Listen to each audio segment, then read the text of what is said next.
ஒரு மனுஷனுக்கு 3 விதத்தில் கர்வம் உண்டாகிறதுக்கு வாய்ப்பு உண்டு. பணம், பதவி, புகழ். பணம் அதிகமாக வந்தால் கர்வம் வரலாம், பதவி பெருசாக வந்துட்டுதுன்னா கர்வம் வரலாம், புகழ் அதிகமாக போனாலும் கர்வம் வரலாம். இந்த 3 வகையான கர்வத்துக்கும் இடம் கொடுக்காமல் இருக்கிறாங்க பாருங்கள், அவங்க தான் சிறந்த மனிதர்கள். ஒரு பெரிய பொறுப்பில் இருக்கிறவங்களுக்கு கர்வம் வந்துடக்கூடாது. அப்படி வந்துட்டுதுன்னா அது எல்லாருக்கும் இடைஞ்சல். ஒரு ராஜா இருந்தார். அவர் ஒரு நாள் தன்னுடைய தலைநகரத்தை சுற்றி வந்துக்கிட்டு இருந்தார். ஒரு இடத்துல ஒரு அழகான நிலத்தை பார்த்தார். ஆஹா, இந்த இடத்துல நமக்குன்னு ஒரு மாளிகையை கட்டினா எவ்வளோ நல்லா இருக்கும் அப்படின்னு நினச்சார். ராஜா நினச்சா அது முடியாத காரியமா? சரி, இந்த நிலம் யாருக்கு சொந்தம்னு விசாரிங்க அப்படின்னார் பக்கத்தில் இருந்தவங்கக்கிட்ட. அவங்கெல்லாம் ஓடி போய் விசாரித்தாங்க.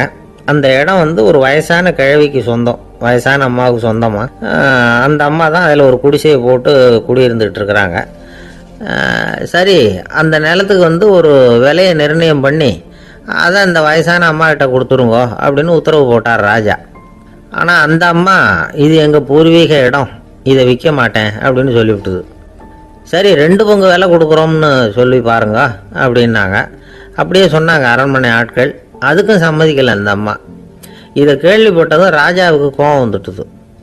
தன்னுடைய ஆளுங்களை கூப்பிட்டார். போய் அந்த குடிசையை பிரித்து எறிங்க, காசெல்லாம் ஒன்றும் கொடுக்காதீங்க அப்படின்னு கத்தினார். அவ்வளோதான். அடுத்த நிமிஷம் அரண்மனை ஆசாமிகள் போனாங்க, குடிசையை பிரித்து எரிஞ்சாங்க. அந்த வயசான அம்மா இருக்குது, அதுவும் அந்த இடத்த விட்டு துரத்தி விட்டாங்க. அந்த இடத்துல ஒரு அரச மாளிகையை கட்டி முடிச்சிட்டாங்க. அந்த வயசான அம்மா பாவம், ராஜாவே இப்படி பண்ணால் யார்கிட்ட போய் முறையிட முடியும்? ஒரு ஞானி இருந்தார், அவர்கிட்ட போய் சொன்னாங்க. அவர் இவங்க சொன்னதை கேட்டு மனசில் வச்சுக்கிட்டார். ஒரு நாள் அந்த ராஜாவே இந்த ஞானியை கூப்பிட்டார். புதுசாக ஒரு மாளிகை கட்டியிருக்கிறேன், வந்து பாருங்கன்னு. சரின்னு சொல்லி இந்த பெரியவர் ஒரு நாள் அந்த மாளிகைக்கு போனார். சும்மா போகல, ஒரு கழுதையையும் ஓட்டிகிட்டு போனார். கொஞ்சம் சாக்குகள், வெத்து சாக்கு, அதையும் எடுத்து கழுதை முதுகில் போட்டு கழுதையை ஓட்டிகிட்டு போகிறார். ராஜா பார்த்தார். அவருக்கு இது ஆச்சரியமாக இருந்தது. என்ன இது, மாளிகைக்கு வந்துட்டு போங்கன்னு கூப்பிட்டா கழுதை, சாக்கு இதெல்லாம் கொண்டு வராரு, ஒன்றும் புரியலையேன்னு நினச்சார். எதுக்காக இதெல்லாம்னு கேட்டார். அரசருடைய தோட்டத்திலேருந்து கொஞ்சம் மண் எடுத்துகிட்டு போகிறதுக்கு ஆசைப்படுறேன், அதுக்கு நீங்கள் அனுமதி கொடுக்கணும் அப்படின்னாரு இவர். இது என்ன வேடிக்கையான கோரிக்கையாக இருக்குது அப்படின்னு நினச்சார் ராஜா. இருந்தாலும் மண்ணு தானே கேட்குறாரு, எடுத்துகிட்டு போகட்டுமே அப்படின்னு நினச்சார். சரின்னு அனுமதி கொடுத்தார். அந்த பெரியவர் தோட்டத்துக்கு போனார், மண்ணை வெட்டினார், சாக்கில் போட்டு நிரப்புனார். ராஜாவை கொஞ்சம் கிட்ட வாங்கன்னு கூப்பிட்டார். இந்த மண் மூட்டையை தூக்கி கழுதையோட முதுகில் வைக்கணும், கொஞ்சம் உதவி பண்ணுங்கன்னார். ஓ, பண்ணுறேனே அப்படின்னு சொல்லி ராஜா கிட்ட போனார். மூட்டையை தூக்கி பார்க்குறாரு, முடியல, திணறி போயிட்டார். இப்போ அந்த ஞானி பேசினாராம். அரசே, இந்த ஒரு சாக்கு மண்ணையே உங்களால் தூக்க முடியல, அந்த கிழவிகிட்ட இருந்து அந்த அக்கிரமமாக அபகரித்த இந்த தோட்டம் பூராவையும் சுமக்கணும்னு ஆசைப்படுறீங்களே, அது உங்களால் முடியுமா அப்படின்னு கேட்டாராம். ராஜா யோசனை பண்ண ஆரம்பித்தார். தன்னுடைய செயலுக்காக வருத்தப்பட்டாராம். அந்த வயசான அம்மாவை உடனடியாக வரவழைச்சார். தாயே, தப்பு பண்ணிட்டேன், என்னை மன்னிச்சுக்குங்க, இன்னையிலேருந்து இந்த மாளிகையும் தோட்டமும் உங்களுக்கு தான் சொந்தம் அப்படின்னு சொல்லிவிட்டாராம். போகிறப்ப இந்த உலகத்திலேருந்து எண்ணத்தை எடுத்துகிட்டு போக போகிறோம், அதனால் ரொம்பவும் அலட்டிக்க வேண்டியதில்லை, கர்வப்பட வேண்டியதில்லை அப்படிங்கிறது ஒரு பெரிய உபதேசம். ஒரு பெரிய மனுஷன் சாக கிடந்தார், ரொம்பவும் அழுதார். ஏன் அழறீங்க அப்படின்னு கேட்டாங்க சுற்றி இருந்தவங்க. நான் சாகிறதுக்காக கவலைப்படலை, நான் நம்ம ஜனங்களுக்காக எவ்வளவோ காரியம்லாம் செஞ்சுக்கிட்டு வந்தேன். நான் செஞ்சுக்கிட்டு வந்த சேவையை இனிமேல் யார் செய்ய போகிறாங்க, அது யாரால முடியும், அதை நினச்சி தான் அழறேன் அப்படின்னாராம். ஒருத்தர் முன்னாடி வந்தார். அதுக்காக நீங்கள் கவலைப்படாதீங்க, உங்கள் சேவையை தொடர்ந்து செய்கிறதுக்கு என்ன மாதிரி இளைஞர் பட்டாலும் தயாராக இருக்குது, இருந்தாலும் எங்கள் கவலை என்னென்னா அப்படின்னு இழுத்தார். என்ன சொல்லுங்கன்னு கேட்டார் அவர். நீங்கள் இது வரைக்கும் என்ன சேவை செஞ்சுக்கிட்டு வந்தீங்க, அதுதான் எங்களுக்கு இன்னமும் புரியாத புதிராக இருக்குது அப்படின்னாராம் அவர். ஒரு நண்பர் அவசரமாக என்கிட்ட ஓடி வந்தார். அப்புறம் சொன்னார், என்னால் நம்பவே முடியல சார், என் பையனை அப்படி அப்படின்னு சொல்லி ஆச்சரியப்பட்டார். உங்கள் பையன் அப்படி என்ன தான் செஞ்சுட்டான் அப்படின்னு கேட்டேன். என்னால் முடியாத ஒரு காரியத்தை அவன் செஞ்சுட்டான் சார் அப்படின்னார். அது என்னன்னு தான் சொல்லுங்களேன். என்ன, 5வது வகுப்பில் அவன் ஒரே தடவையில் தேறிட்டான் சார், அதாவது ஒரே அட்டம்ப்டில் பாஸ் ஆகிருக்கான் அப்படின்னார் மூச்சு வாங்க. கஷ்டப்பட்டு பரீட்சை எழுதுனது அவன், இவருக்கு ஏன் மூச்சு வாங்குது? நம்மால் செய்ய முடியாத ஒரு காரியத்தை இன்னொருத்தர் செய்யும்பொழுது அது நமக்கு ஆச்சரியமாக இருக்குது. சர்க்கஸ் பார்க்குறோம், ஒருத்தர் அந்த இடத்துல தொங்குறார், அது நமக்கு ஆச்சரியம். ஏன்னா அது நம்மால் முடியாத காரியம். நம்மால் முடியாத ஒன்றை அடுத்தவர் எளிதாக செய்யும்பொழுது நாம் மருள்வது இயற்கை. இதை தான் தொல்காப்பியம் மருட்கை அப்படின்னு சொல்லுது. இந்த வியப்பு இருக்குதே, இது 4 வகையில் ஏற்படுறதாக தொல்காப்பியம் சொல்லுது. அது என்ன 4 வகை? முதல் வகை எப்படின்னா புதுமையான அரிய செயல்களை செய்கிறது. 2வது வகை என்னன்னா பெரும் செயல்களை செய்கிறது. 3வது வகை என்னன்னா மிக நுட்பமான செயல்களை செய்கிறது. 4வது வகை என்னன்னா ஆக்கம் தரும் செயல்களை செய்கிறது. புதுமை, பெருமை, சிறுமை, ஆக்கமோடு மதினம் சாலா மருட்கை 4 அப்படிங்கிறது தொல்காப்பியம். இன்றைக்கி விஞ்ஞானம் புதுசு புதுசாக எதையோ கண்டுபிடிக்குது. ஆரம்பத்தில் அது ஆச்சரியமாக இருக்குது, அப்புறம் அது நமக்கு பழகி போடுது. வானொலி பெட்டி புதுசாக வந்தப்போ ஒரு பெட்டி பேசுதுங்கிறது எவ்வளோ பெரிய ஆச்சரியம். இப்போ யாரும் அதை ஆச்சரியமாக பார்க்குறதில்ல. மதினம் சாலா மருட்கை அப்படின்னு ஒரு சொற்றொடர் வருது பாருங்க, அதில் கருத்தாழம் உண்டு. எதை பற்றியும் போதுமான அளவு புரிந்து கொள்ளாத போது ஒருத்தர் ஆச்சரியப்படுறார். புரிந்து கொண்ட பிறகு ஆச்சரியம் மறைஞ்சு போடுது. மிக நுட்பமான செயல்களும் நம்ம ஆச்சரியப்பட வைக்கும். ஒரு அரிசியில் ஒரு திருக்குறள் எழுதி காட்டுறாங்க, ஒரு முட்டை ஓட்டுக்குள்ளே ஓவியம் தீட்டி காட்டுறாங்க. கருங்கல் சிற்பங்களில் எவ்வளவு நுட்பமான வேலைப்பாடுகளை எல்லாம் பார்த்து ஆச்சரியப்படுறோம். இது மாதிரி ஆக்கப்பூர்வமான அரிய செயல்களை செய்கிறது கூட வியப்பை உண்டு பண்ணும். குப்பை கூலங்களை கூட வாழ்க்கைக்கு பயன்படுகிற பொருளாக மாற்றுகிறவர்கள் இருக்காங்க. அவர்களுடைய செயல் வியப்பு அளிக்குது. இடைக்காட்டு சித்தர் பாடின 30 நூலில் வர்ற ஒரு பாடல், ஆற்றல் பிறர் அறிதலின் அகம் கிளர்வு உறுதலின் கற்று அறி பாணர் கெழுமிய கோடலின் தோற்றம் உருகவே போற்றல் சால் வியப்பே. ஒருத்தருடைய ஆற்றல் தெரியாமல் இருந்தது, அவருடைய அரிய செயலை பார்க்கும்பொழுது வியப்பாக இருந்தது, மனசுக்குள்ள கிளர்ச்சி. பாவலர்கள் இவர்களுடைய புகழை பாடி மற்றவர்களும் தெரிந்து கொள்ளுமாறு செய்கிறார்கள். அப்படிங்கிறது தான் ஒரு யதார்த்தமான உண்மை. ஆக எல்லா வகையிலும் மக்கள் தங்களுடைய வாழ்க்கையில் முன்னேறுவதற்கான வழிகாட்டுகிற ஒரு மெய்ப்பாடு தான் வியப்புங்கிறது. இந்த காலத்தில் நம்ம எப்படியெல்லாம் ஆச்சரியப்பட வைக்கிறாங்க. ஒரு ஆளை பிடிச்சி ஜெயிலில் கொண்டு வந்தாங்க. ஜெயில் அதிகாரி அவனை ரொம்ப ஆச்சரியமாக பார்த்தாரான். இவன் கேட்டான், ஏன் சார் அப்படி பார்க்குறீங்க, நான் இப்போ இங்கே வர்றது உங்களுக்கு ஆச்சரியமாக இருக்குதா அப்படின்னு கேட்டிருக்கான். இதுக்கு ஜெயில் அதிகாரி சொல்லியிருக்கார், நீ இப்போ இங்கே வந்ததில் எனக்கு ஒன்றும் ஆச்சரியம் இல்லைப்பா, ஏற்கனவே நீ இங்கேருந்து விடுதலையாகி போய் 6 மாதம் ஆச்சு, இவ்வளவு லேட்டாக வர்றியே அதுதான் எனக்கு ஆச்சரியமாக இருக்குது அப்படின்னாராம். ஒரு அம்மா தெருவில் உட்காந்து என்னத்தையோ தேடிட்டு இருக்கிறாங்க. அந்த அம்மா ஒரு சூஃபி ஞானி. அவங்க பேர் என்னன்னா ரபியா அல் அடாவியா. அந்த அம்மாவுக்கு கண் கூட தெளிவாக தெரியாது. அந்த பக்கமாக வந்த சில பேர் இவங்களுக்கு உதவி செய்கிறதுக்காக வந்தாங்க. என்ன தேடிட்டு இருக்கிறீங்க அப்படின்னு கேட்டாங்க. இதுக்கு அந்த அம்மா, அந்த கேள்வி அவ்வளோ முக்கியத்துவம் இல்லை, நான் தேடிட்டு இருக்கிறேன், உங்களால் முடிஞ்சால் எனக்கு உதவி பண்ணலாம் அப்படின்னாங்களாம். உதவி செய்ய வந்தவங்களுக்கு ஆச்சரியம். எதை தேடுறோங்கிறது தெரியாமல் இப்படி ஏன் நேரத்தை செலவழிக்கிறீங்க, நாங்கள் எப்படி உங்களுக்கு உதவ முடியும், எங்களுக்கு ஒன்றும் புரியலையே அப்படின்ட்டுருக்காங்க. சரி, உங்களை திருப்தி பண்ணுறதுக்காக சொல்கிறேன், ஒரு குண்டூசி தொலைஞ்சி போச்சு, அதை தேடுறேன் அப்படின்னாங்களாம் அந்த அம்மா. அதுக்கப்புறம் இவங்களும் சேர்ந்து தேட ஆரம்பிச்சிட்டாங்க. கொஞ்ச நேரம் ஆச்சு, ஒன்றும் கிடைக்கல. உதவி செய்ய வந்தவங்களும் அழுத்து போட்டாங்க. அப்புறம் கேட்டாங்க, பாருங்கம்மா, இது ரொம்பவும் பெரிய தெரு, அகலமான தெரு, அதனால் குறிப்பாக நீங்கள் எந்த இடத்துல அந்த குண்டூசியை தொலைச்சிங்க அதை சொல்ல முடியுமான்னாங்களாம். இதுக்கு அந்த அம்மா, நீங்கள் மறுபடியும் அர்த்தமில்லாத கேள்வியை கேட்குறீங்க, உங்கள் கேள்விக்கும் நான் தேடுறதுக்கும் என்ன சம்மந்தம்னாங்களாம்.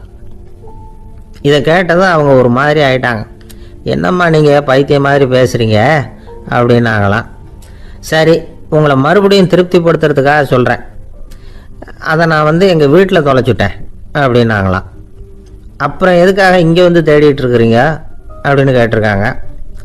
ஏன்னா இங்கே தான் வெளிச்சம் அதிகமாக இருக்குது, அங்கே வீட்டுக்குள்ளே இருட்டாக இருக்குது, அதனால் இங்கே தேடுறேன், வெளிச்சம் உள்ள இடத்துல தானே தேட முடியும் அப்படின்னாங்களாம் அந்த ஞானி.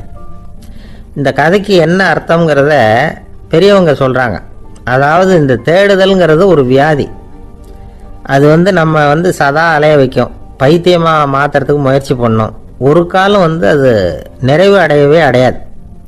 வாழ்வுங்கிறது ஒரு புரிந்து கொள்ள முடியாத சதா இயங்கி கொண்டிருக்கிற ஒரு செயல். அதுக்கு ஆரம்பமும் இல்லை, முடிவும் கிடையாது. எதையோ தேடணும் அப்படிங்கிற உந்துதல் நமக்குள்ளே இருக்கும். ஆனால் குறிப்பாக எதை தேடிட்டு இருக்கிறோம் அப்படிங்கிறது புரியாது. அப்படி ஏதாவது ஒன்றை தேடி அடைஞ்சிடுறோம்னு வச்சுக்கோங்க, உடனே ஒரு அதிருப்தி வந்துடும். அதனால் வாழ்க்கைங்கிறது சலிப்பு நிறைந்தது அப்படிங்கிற எண்ணத்தை உண்டாக்கிக்கிறோம். ஒன்று அடைஞ்சதுக்கு அப்புறம் இன்னொன்று தேட ஆரம்பிச்சிருவோம். ஆக இந்த தேடல்ங்கிறது நாம் ஒன்று அடைஞ்சாலும் அடையாவிட்டாலும் தொடர்ந்து நடந்துக்கிட்டு தான் இருக்கும். இதுக்கு முடிவே கிடையாது. இந்த உண்மையை நாம் நல்லா புரிஞ்சுக்கணும் அப்படிங்கிறது பெரியவங்களுடைய கருத்து. ஏழையும் தேடுறான், பணக்காரனும் தேடுறான், நோயாளியும் தேடுறான், நோய் இல்லாதவனும் தேடுறான், அதிகாரம் உள்ளவனும் தேடுறான், அதிகாரம் இல்லாதவனும் தேடுறான், முட்டாளும் தேடுறான், அறிவாளியும் தேடுறான். ஆனால் யாரும் இதை தான் தேடி சாதிக்க போகிறோம், இதுதான் முடிவு அப்படின்னு திட்டவட்டமாக சொன்னதில்லை. ஒன்று அடைஞ்சதும் இன்னொன்று தேட ஆரம்பிச்சிடுறாங்க, அவ்வளோதான். அதாவது உங்களின் தேடுபவர் உங்கள் உள்ளே தான் இருக்கிறார், அவரை தேடி கண்டுபிடியுங்கள். இதுதான் ஞானிகள் நமக்கு சொல்லுகிற ஒரு ஆலோசனை. நம்மால் ஒருத்தன் ஜெயிலில் இருந்தான்.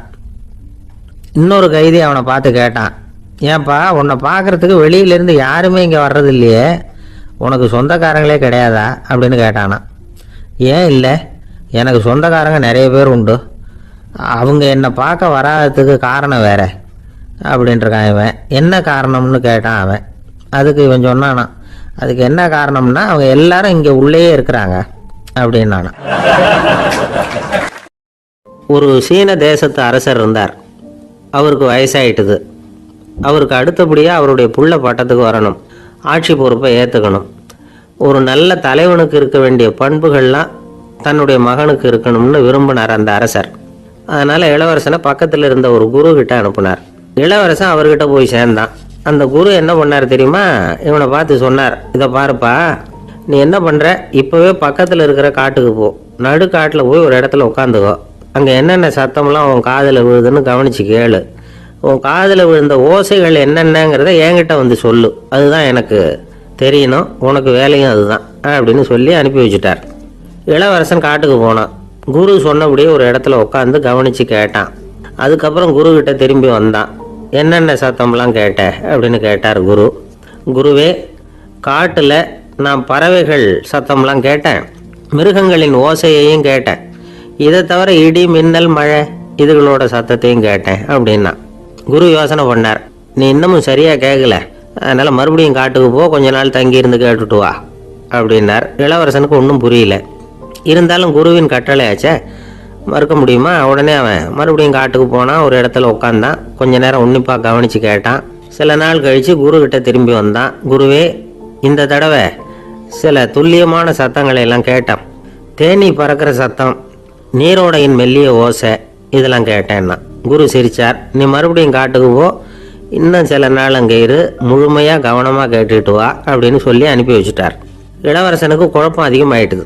ஒன்றுமே புரியல. மறுபடியும் காட்டுக்கு போனான். மௌனமாக ஒரு இடத்துல உட்காந்துட்டான். அப்படியே தியானத்தில் ஆழ்ந்துட்டான். சில நாளில் அவனுக்கு இதுவரை கேட்காத ஓசைகள்லாம் கேட்க ஆரம்பிச்சிட்டுது. இதைத்தான் நான் கேட்கணும்னு என்னுடைய குரு எதிர்பார்த்துருக்கிறாருங்கிறத புரிஞ்சுக்கிட்டான். உடனே குரு கிட்ட ஓடனான். குருவே, இந்த தடவை காதுகளுக்கு கேட்க முடியாத சில ஓசைகளை கூட என்னால் உணர முடிஞ்சுது. பூ மலருகிற ஓசை, சூரியனால் பூமி சூடாகிறப்போ எழுகிற ஓசை, காலை பனித்துளி இந்த புல்லுலாம் குடிக்கிற ஓசை, இது எல்லாம் என்னால் நல்லா கேட்க முடிஞ்சுது அப்படின்னா. குருவுக்கு இப்போ தான் திருப்தி ஏற்பட்டு தான். இளவரசனை பார்த்து சொன்னார், இதை பாருப்பா, இப்போ தான் நாட்டை ஆளுகிற தகுதி உனக்கு வந்திருக்குது அப்படின்னு சொல்லி அதுக்கு விளக்கமும் கொடுத்தாராம். எந்த அரசன் தன்னுடைய மக்களின் இதயம் பேசுகிற மௌன மொழியை, மௌன வார்த்தைகளை கேட்குறானோ அவன்தான் ஆள தகுதி உள்ளவன். எந்த அரசன் தன்னுடைய மக்களின் உணர்ச்சிகளை உண்மையாக உணர்றானோ அவன்தான் முதன்மையான அரசன். போலி வார்த்தைகளை மட்டும் கேட்டுட்டு பல மௌன ராகங்களை காதில் வாங்கிக்காதவன் அரசனே இல்லை. எந்த நாட்டில் எப்போ ஒரு அரசன் தன்னுடைய மக்களின் உணர்ச்சிகளை கேட்க மறுக்கிறானோ அன்னையிலிருந்தே அந்த நாடு அழிய தொடங்குது அப்படின்னு அர்த்தம். இதுதான் அந்த குரு இளவரசனுக்கு போதிச்சது. வாயால் பேசுகிறத மட்டும் கேட்டு ஏமாறக்கூடாது, உணர்ச்சிகளையும் கேட்கறதுல தான் மனப்பக்குவம் உண்டாகும். மக்கள் உணர்ச்சிகளை புரிந்து கொள்ளாத அரசர்கள் நீடிச்சிருக்க முடியாது. அது மாதிரி நாடுகளில் அடிக்கடி குழப்பம் தான் உண்டாகும். அப்படி இருந்தால் அடிக்கடி ஆட்சி மாறிக்கிட்டு இருக்கும். அப்படிப்பட்ட ஒரு தேசம், அங்கே ஒரு சிறைச்சாலையில் 3 கைதிகள் பேசிக்கிட்டு இருந்தாங்க. ஒருத்தன் சொன்னான், நான் இந்த நாட்டு ராஜாவை எதிர்த்து பேசிக்கிட்டு இருந்தேன், அதனால் என்னை பிடிச்சி கொண்டாந்து இங்கே போட்டுவிட்டாங்க அப்படின்னா ஒருத்தன். இன்னொருத்தன் சொன்னான், நான் இந்த நாட்டு ராஜாவை ஆதரித்து பேசிக்கிட்டு இருந்தேன், அதனால் என்னை பிடிச்சி கொண்டாந்து இங்கே தள்ளிவிட்டாங்க அப்படின்னா. அது சரி, நீ என்ன தப்பு பண்ண அப்படின்னு சொல்லி 3வது ஆளை பார்த்து இவங்க கேட்டாங்க. அதுக்கு அந்த ஆள் சொல்கிறான், நான் தான் இந்த நாட்டு ராஜா அப்படின்னா. எல்லாரும் இந்நாட்டு மன்னர்கள்னு வாயளவில் பேசுறதுல என்ன பிரயோஜனம்? நாம் எல்லாரும் சமங்கிறத நடைமுறையில் கடைபிடிச்சி காட்டினவங்க கொஞ்சம் பேர் தான். வரிசையில் நின்று வர்றதுங்கிறது ஒரு சிறந்த பண்பு, உயர்ந்த பண்பு. இன்றைக்கி பல இடங்களில் அது நமக்கு தேவைப்படுது. ஒரு ரேஷன் கடைவாசல், கடை திறக்கிறதுக்கு முன்னாடியே எல்லாரும் வந்து வரிசையில் நின்றுட்டாங்க. கடைசியாக வந்த ஒருத்தர் கியூவில் முன்னாடி போகிறதுக்கு முயற்சி பண்ணுறார். ஏற்கனவே நின்றுட்டு இருக்கிறவங்க அவரை முன்னாடி போகிறதுக்கு விட மாட்டேங்கிறாங்க. கடைசியாக போய் நில்லையா அப்படின்னு எல்லாரும் கத்துறாங்க. அதான் அவர் காதில் வாங்கலை, முண்டி அடிச்சுக்கிட்டு முன்னாடி போகிறதுக்கே முயற்சி பண்ணிகிட்டு இருக்கிறார். எல்லாரும் சேர்ந்து அவரை வலுக்கட்டாயமாக இழுத்து கொண்டாந்து பின்னாடி கொண்டு போய் நிறுத்திவிட்டாங்க. நிறுத்திவிட்டு சொன்னாங்க, இதை பாருப்பா, நாங்கள் இருக்கிற வரைக்கும் நீங்கள் முன்னாடி போய் எதையும் வாங்க முடியாது, தெரிஞ்சுக்கோ அப்படின்னாங்க. இப்போ அந்த ஆள் சொன்னாராம், நான் இங்கே பின்னாடி நிற்கிற வரைக்கும் நீங்களும் எதுவும் வாங்க முடியாது அப்படின்னாராம். ஏன்னு கேட்டிருக்கிறாங்க. நான் தான் அந்த கடையை திறக்க வேண்டிய ஆள் அப்படின்னா. ஒரு சிகை அலங்கார கூடம், ரொம்ப சுறுசுறுப்பாக எல்லாரும் வேலை செஞ்சுக்கிட்டு இருக்கிறாங்க. முடி வெட்டிக்க வந்திருக்கிறவங்க நிறைய பேர், எல்லாரும் வரிசையாக உட்காந்துருக்குறாங்க. அந்த சமயத்தில் திடீர்னு கதவை திறந்துக்கிட்டு ஒருத்தர் உள்ளே வர்றார். அவர் ஒரு பெரிய மனிதர். அவரும் முடி வெட்டிக்கிறதுக்காக தான் உள்ளே வந்திருக்கிறார். அவரை பார்த்த உடனே அங்கே வரிசையில் உட்காந்துருந்தவங்க எல்லாரும் எழுந்திரிச்சு அவர்கிட்ட வந்துட்டாங்க. அவரை சுற்றி நின்றுக்கிட்டாங்க. எப்படி இருக்கிறீங்க, நல்லா இருக்கீங்களா அப்படின்னு விசாரிக்க ஆரம்பிச்சிட்டாங்க. எல்லாம் முடிஞ்சதும் வந்தவர் கேட்டார், வரிசையில் கடைசியாக இருக்கிறவர் யார் அப்படின்னு கேட்டார். ஏன்னு கேட்டாங்க. நான் அதுக்கு அடுத்தபடியாக உட்காரணும், அதுக்காக தான் கேட்குறேன் அப்படின்னார். உடனே அங்கே இருந்தவங்கெல்லாம் என்ன சொன்னாங்க தெரியுமா? நீங்கள் வந்து வரிசையில் காத்திருக்கக்கூடாது, நீங்கள் அரசாங்கத்தின் தலைவர், உங்களுக்கு நேரம் முக்கியம், அதனால் நீங்கள் முன்னாடி போங்க அப்படின்னு சொன்னாங்க. ஆனால் அதை அவர் கேட்கல. தோழர்களே, உங்களுடைய கருத்துக்கு ரொம்ப நன்றி. எல்லாரும் வரிசையாக தான் வரணும், அதுதான் முறை. வரிசையில் வரணுங்கிற நடைமுறையை நானும் பின்பற்ற விரும்புகிறேன். நாம் எல்லாரும் சமமானவர்கள் அப்படின்னார். இப்படி சொல்லிவிட்டு வரிசையில் கடைசியாக இருந்த ஒரு நாற்காலியில் போய் உட்காந்துக்கிட்டார். தன் சட்டை பையில் இருந்த ஒரு செய்தித்தாளை எடுத்தார், படிக்க ஆரம்பிச்சிட்டார். ஆனால் அங்கே இருந்தவங்களால இதை வந்து பார்த்துக்கிட்டு சும்மா இருக்க முடியல. ஒருத்தர் எழுந்திரிச்சு வந்தார். ஐயா, இப்போ என்னுடைய முறை வந்திருக்குது, நான் தான் போக வேண்டிய முறை. உங்களை இங்கே காத்திருக்க வைக்கிறத விட ஒரு 5 ஆண்டுகளுக்கு கூட நான் வந்து முடி வெட்டிக்காமே இருந்துட முடியும் அப்படின்னார். அவர் மறுபடியும் சொன்னார், ஐயா, நீங்கள் வந்து வரிசை முறையை தாண்டி போக விருப்பப்படல, சரி, ஆனால் என்னுடைய முறையை வந்து மாற்றி கொடுக்கறதுக்கு எனக்கு வந்து முழு உரிமை இருக்குது. இதுக்கு பதிலாக உங்களுடைய கடைசி இடத்த நான் எடுத்துக்கிறேன், இதை நீங்கள் மறுக்க முடியாதுன்னார். அங்கே இருந்த மற்றவங்களும் இதை ஒரு மனசாக வற்புறுத்த ஆரம்பிச்சிட்டாங்க. அந்த பெரிய மனிதர் பார்த்தார், சரின்னு கடைசியாக ஒத்துக்கிட்டார். அவர் யார் தெரியுமா? அவர் தான் மாவீரர் லெனின். ரஷ்யாவில் கிரெம்ளின் சிகை அலங்கார கூடத்தில் தான் இது நடந்தது. ஒரு ஊரில் ஒரு ராஜா இருந்தார். பெரிய அரண்மனையில் தான் இருக்கிறார். எல்லா வசதியும் இருந்தது. இருந்தாலும் அவர் எல்லாரும் சொல்கிறது எப்படி தெரியுமா? பிச்சைக்கார ராஜா. அப்படி ஒரு பேர் அவருக்கு நிலச்சி போச்சு. ஜனங்களும் சரி, மற்ற தேசங்களில் உள்ளவங்களும் சரி, அவர் அந்த பேர் சொல்லியே குறிப்பிடுறது வழக்கமாக போட்டுது. இது அவருக்கு ரொம்ப கவலையாக போச்சு. என்ன இது, நம்மளை தேடி வர்றவங்களுக்கெல்லாம் நாம் சோறு போடுறோம், நம்ம புகழ்ந்து பாடல் ஏற்றி கொண்டு வர்ற புலவர்களுக்கெல்லாம் அவங்க எப்படி வந்தாலும் ஒருவேளை சோறு போடணுங்கிறது உத்தரவு. இவ்வளவுலாம் செஞ்சும் நம்மளை போய் பிச்சைக்கார ராஜான்னு எல்லாரும் சொல்கிறாங்களே, அது ஏன், எதுக்காக அப்படி சொல்கிறாங்க?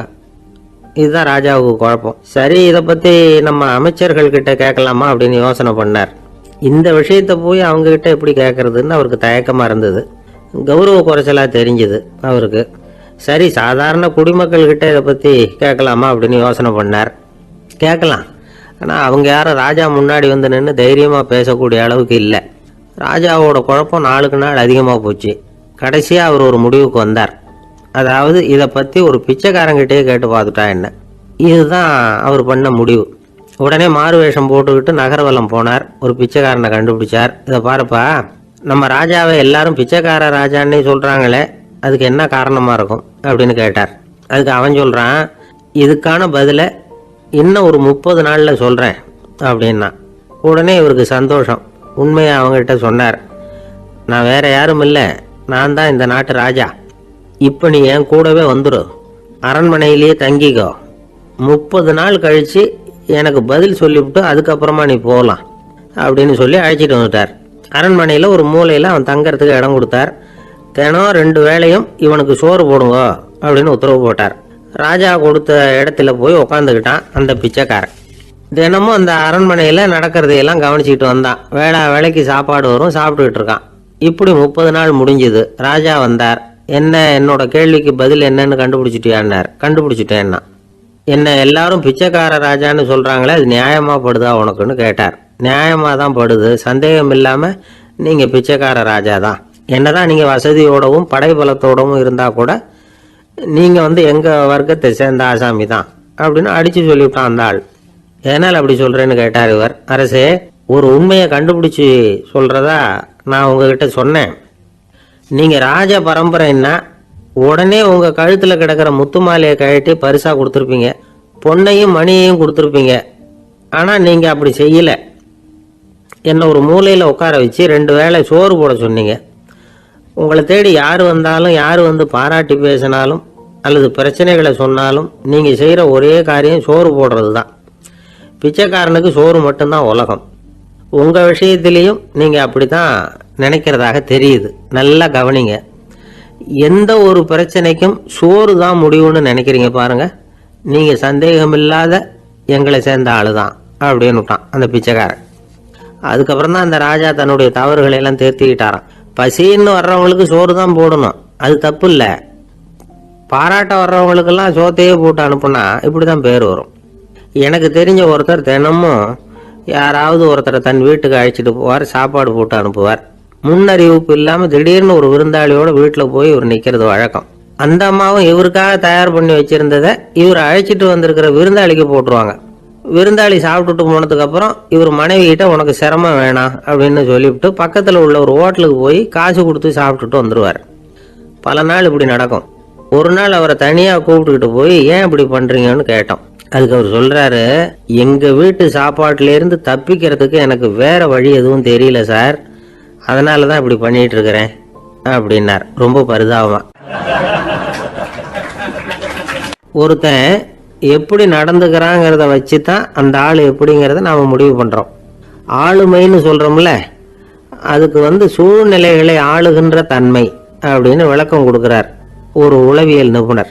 சரி, ஒரு மனிதனுடைய ஆளுமையை உருவாக்குகிற விஷயங்கள் என்னென்ன? பிறப்பு, வளர்க்கப்பட்ட விதம், படிப்பு, நண்பர்கள், சமுதாயம், இப்படி நிறைய உண்டு. ஆளுமையின் அடிப்படையில் சில மனநோய்கள் உண்டாகுது. அதெல்லாம் என்னென்னங்கிறத தெரிஞ்சு வச்சுக்கிட்டோம்னா நம்ம கூட இருக்கிறவங்களை அடையாளம் கண்டுபிடிக்கிறதுக்கு அது ரொம்ப உபயோகமாக இருக்கும். ஃப்ரெனாய்டு ஆளுமை அப்படின்னு ஒன்று. இந்த கோளாறு உள்ளவங்க எப்படி இருப்பாங்க தெரியுமா? அதிக உணர்ச்சி, சந்தேகம், பொறாமை இதெல்லாம் அதிகமாக இருக்கும். வளைஞ்சு கொடுக்க மாட்டாங்க. அடுத்தவங்களோட இணக்கமான உறவு இருக்காது. அவங்க செய்கிற தப்புக்கெல்லாம் அடுத்தவங்களை குறை சொல்லிகிட்டு இருப்பாங்க. இது ஒரு ரகம். அடுத்தது ஸ்கிசாய்டு ஆளுமை அப்படின்னு சொல்கிறாங்க.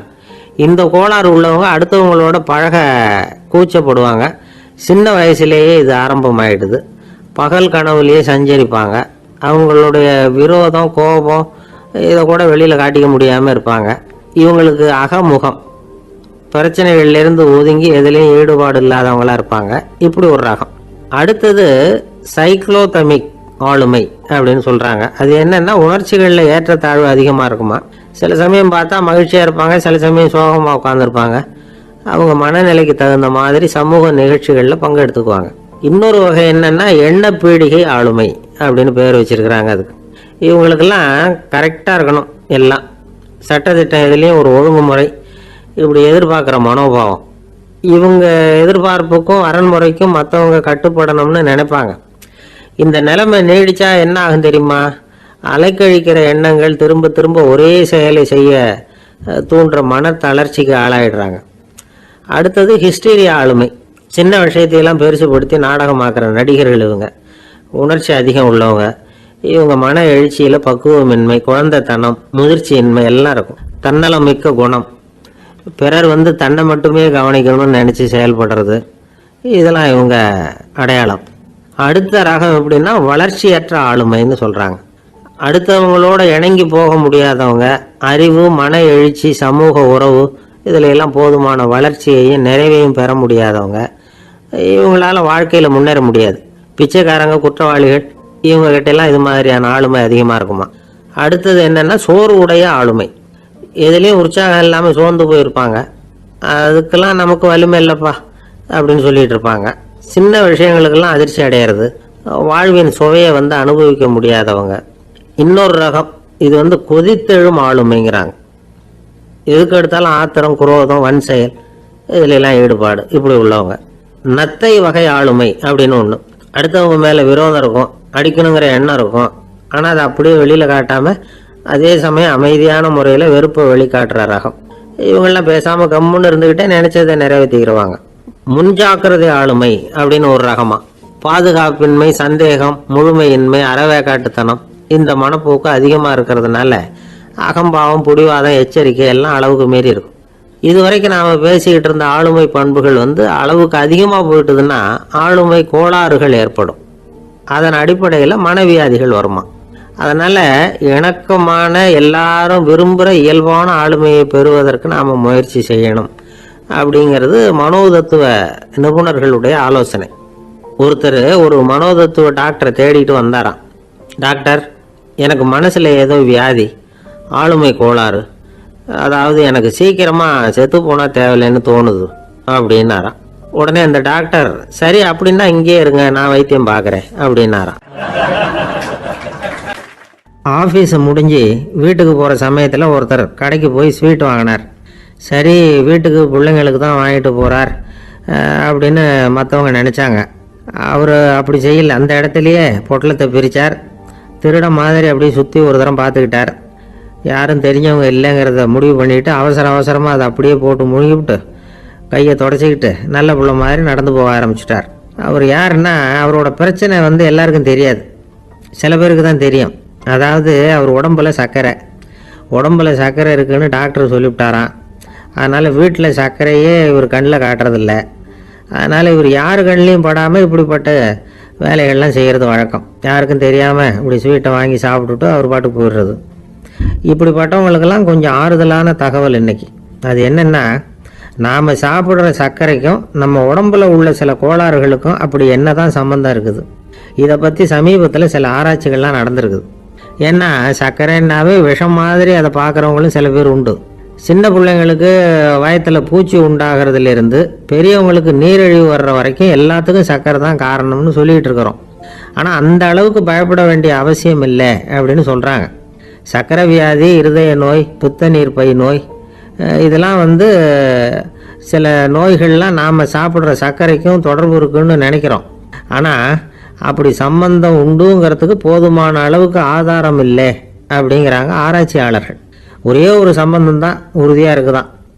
அதுவும் இந்த பல் சிதைவு அப்படின்னு இருக்கு இல்லையா, அந்த சர்க்கரை சாப்பிட்றதுக்கும் இந்த பல் சிதைவுக்கும் சம்பந்தம் இருக்குது அப்படிங்கிறத மட்டும் உறுதியாக சொல்கிறாங்க. சர்க்கரைன்னா நாம் சாப்பிட்ற ஜீனி மட்டும் இல்லை, பழம், காய்கறி, பால், தேன் இப்படி எல்லாத்துலேயும் அது இருக்குது. கேரட்டு கொடுக்குற சத்தில் 88% சர்க்கரை, ஆப்பிள் கொடுக்குற சக்தியில் 95% சர்க்கரை. இது ஜீனி சர்க்கரை, இது ஆப்பிள் சர்க்கரை அப்படிங்கிற வித்தியாசம்லாம் உடம்புக்கு கிடையாது. ரெண்டுமே உடனடியாக சக்தி கொடுக்குது. ஒரு ஸ்பூன் சர்க்கரையில் 16 கலோரி தான் சத்து இருக்குது. அதிகமாக சர்க்கரை சாப்பிட்டா நீரிழிவு வந்துருங்கிறது தப்பான ஒரு அபிப்பிராயம். டயபெட்டிஸுங்கிறது ஒரு மெட்டபாலிக் டிசார்டர், அவ்வளவுதான். அதாவது நாம் சாப்பிட்ற சர்க்கரையை நம்ம உடம்பு திறமையாக உபயோகப்படுத்திக்க முடியல அப்படின்னு அர்த்தம். அதனால தான் அதிகமாக இனிப்பு வேணாம்னு சொல்கிறோம். ஏற்கனவே உடம்பால் முடியாத ஒன்றை மறுபடியும் அது தலையில் சுமத்தி அதிகமாக வேலை வாங்க வேணாமே அப்படிங்கிறதுக்காக தான்.